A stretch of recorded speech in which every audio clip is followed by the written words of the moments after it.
In the land of secrets between legend and truth, the cries of demons still echo through the mountains. Come and listen to one of their tales.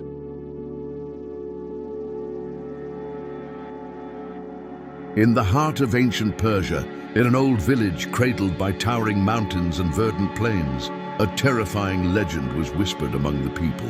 This is the tale of Al, a demon who hunted mothers and their newborns in the darkness of night. With a blood-red face, a clay-like nose, fiery eyes, and a reed basket prepared to collect the livers of mothers. Al was a symbol of fear that had taken root in the hearts of people for centuries. This story recounts a night when terror descended upon a village, forever altering the lives of its inhabitants.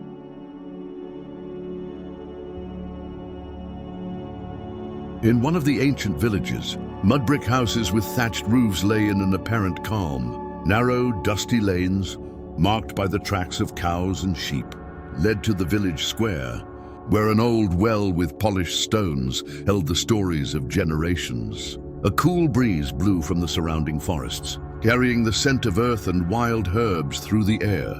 At night, the stars shone like lanterns in the sky, but their beauty was tinged with a hidden fear.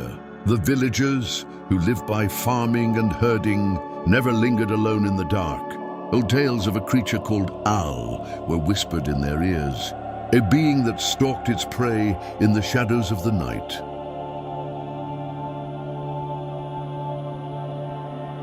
In one of the mud brick huts, a pregnant woman sat on a bed of sheepskin, her hands clasped over her belly, her eyes filled with both hope and worry.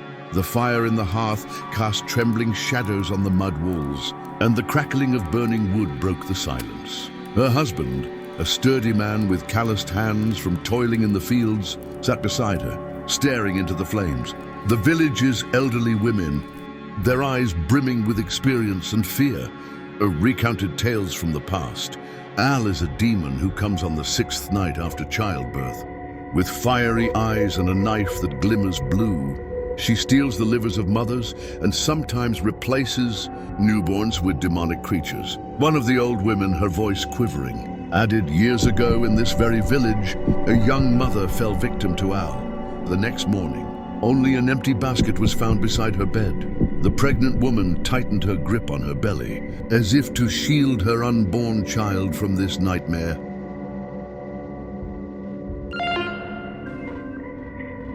To protect the mother and child, the man of the house took action.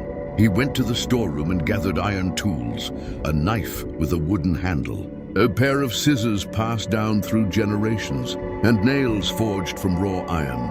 He arranged these around the birthing bed, as if creating an invisible shield against the darkness. The village women, dressed in long, colorful garments, tossed a sack of harmala seeds onto the fire. The thick, fragrant smoke of the harmala rose like a sacred mist, swirling through the room and reaching the ceiling. One of the women, her hands trembling, drew symbolic lines with charcoal on the wall's patterns, inherited from their ancestors. Said to ward off Al, amid the smoke and dim firelight, prayers to Ahura Mazda were chanted, words drawn from the Avesta, resonating with a calm but resolute tone. O Ahura Mazda, protect us from the evil of Ahriman.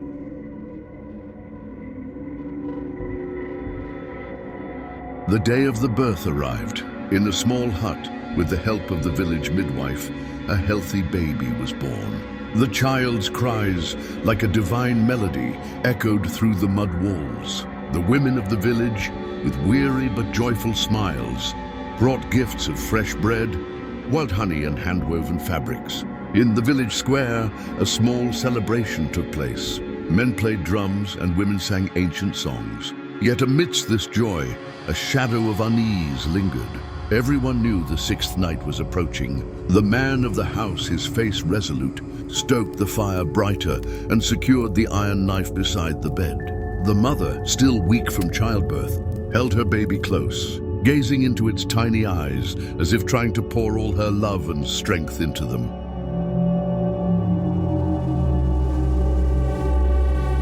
Days passed one by one, but each day brought a growing heaviness to the village. It was as if nature itself sensed the approach of the 6th night. The sheep in the stables grew restless, and at night, strange howls echoed from the mountains, sounds unlike those of wolves or wind. One night, an old man claimed he saw a tall, gaunt shadow in the forest, its eyes glowing like twin flames in the dark. The mother, plagued by nightmares of a creature with a reed basket, grew increasingly anxious with each sleep. The man of the house, sleepless, stood guard by the bed every night, his hand on the knife's handle, his ears alert for any unusual sound. Even the village children, usually carefree, played more quietly in the lanes, as if sensing something lurking.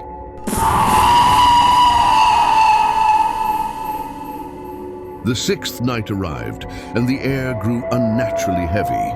The sky, usually starlit, was cloaked in black clouds, with the moon barely a faint shadow.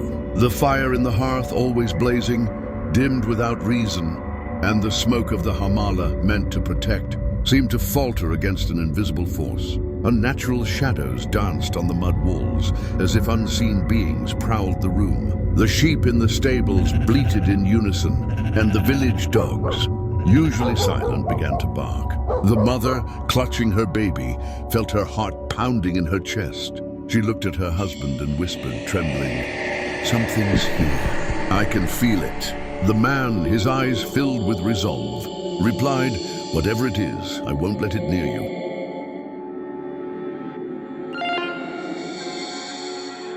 Suddenly, in the deathly silence, the hut's door creaked open with a deafening sound, as if an invisible force had forced it ajar.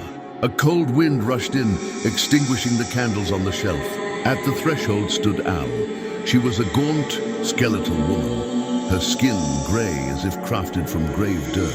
Her face was red, like freshly spilled blood, and her clay-like nose gleamed in the dim light.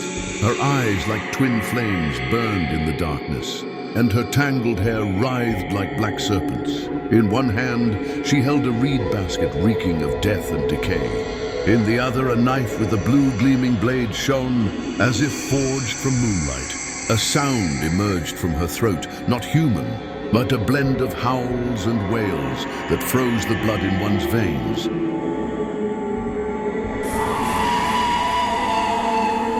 Al let out a scream that shook the walls and lunged toward the mother and child. The man, gripping his iron knife, threw himself in her path and shouted, "Begone, demon!" The iron blade sliced through the air, but Al dodged with inhuman speed. Her copper claws slashing toward the man, the clash of metal rang out like a spark in the dark. The mother, gripped by terror, clutched her baby tightly and shrank to the corner of the bed. The villagers, alerted by the screams, stormed into the hut with iron tools and lit torches. One man thrust an iron poker at Al, but the demon, with a swift motion, flung him back.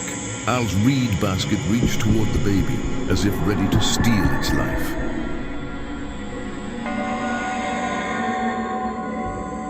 The villagers, fueled by courage born of faith, formed a circle around the bed. The women, with loud voices, recited Zoroastrian prayers, words drawn from the Avesta that seemed imbued with divine power. An elderly woman tossed another sack of hamala seeds onto the fire, and the smoke grew thicker, stinging everyone's eyes. The man, wielding his iron knife, struck at Al repeatedly, and each time the blade drew near, Al recoiled with hatred. The symbolic lines on the walls began to glow, as if an ancient power had awakened within them. Al, her fiery eyes darting around, searched for an escape, but the iron circle and the hamala smoke trapped her.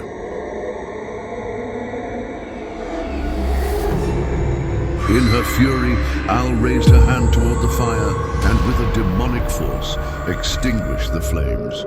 The room plunged into darkness and a chilling cold. The villagers' breaths turned to vapor in the air, and the baby's cries grew louder. Fear crept into their hearts. But the man shouted, "Light the torches! Don't let the darkness consume us." A young villager, with trembling hands, lit a torch, its light casting Al's shadow on the wall, a shadow that seemed alive and moving. Al's claws struck at one of the men, wounding him. Blood spilled onto the mud floor, filling the air with the scent of iron. Yet the villagers did not yield.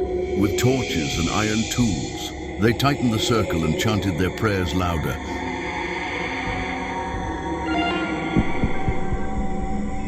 Amid the chaos, the mother, paralyzed by fear until that moment, suddenly heard a voice within her, as if her grandmother spoke from beyond the grave. She began to recite a prayer she had learned as a child, words that seemed to spring from the heart, Avesta itself.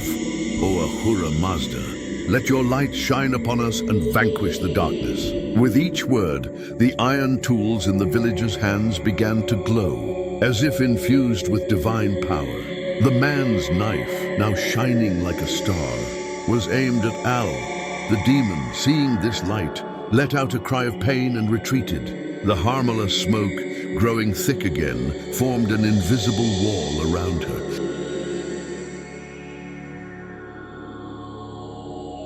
With all his strength, the man hurled the glowing knife at Al's reed basket. The blade, with a thunderous sound, tore through the basket, shattering it into pieces. Al, with a scream that shook the mountains, was thrown back. Her form dissolved into a cloud of black smoke, leaving only the acrid smell of sulfur in the air. Silence fell over the room, broken only by the baby's soft cries and the crackling of the rekindled fire. The villagers, their eyes filled with tears and awe, looked at one another. The mother, holding her baby, smiled at her husband, as if breathing freely for the first time in days.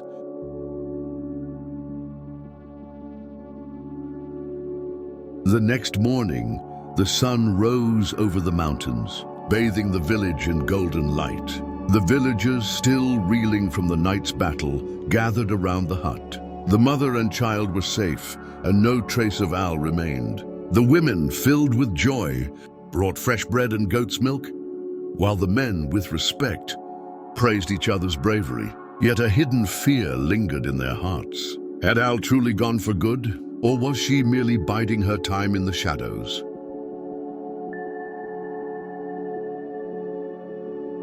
Years later, the story of that night became a legend in the village. Children gathered around fires, their eyes wide with wonder, listening to tales of El, the elders, with reverence for iron tools and harmala smoke, passed down protective rituals to the next generation.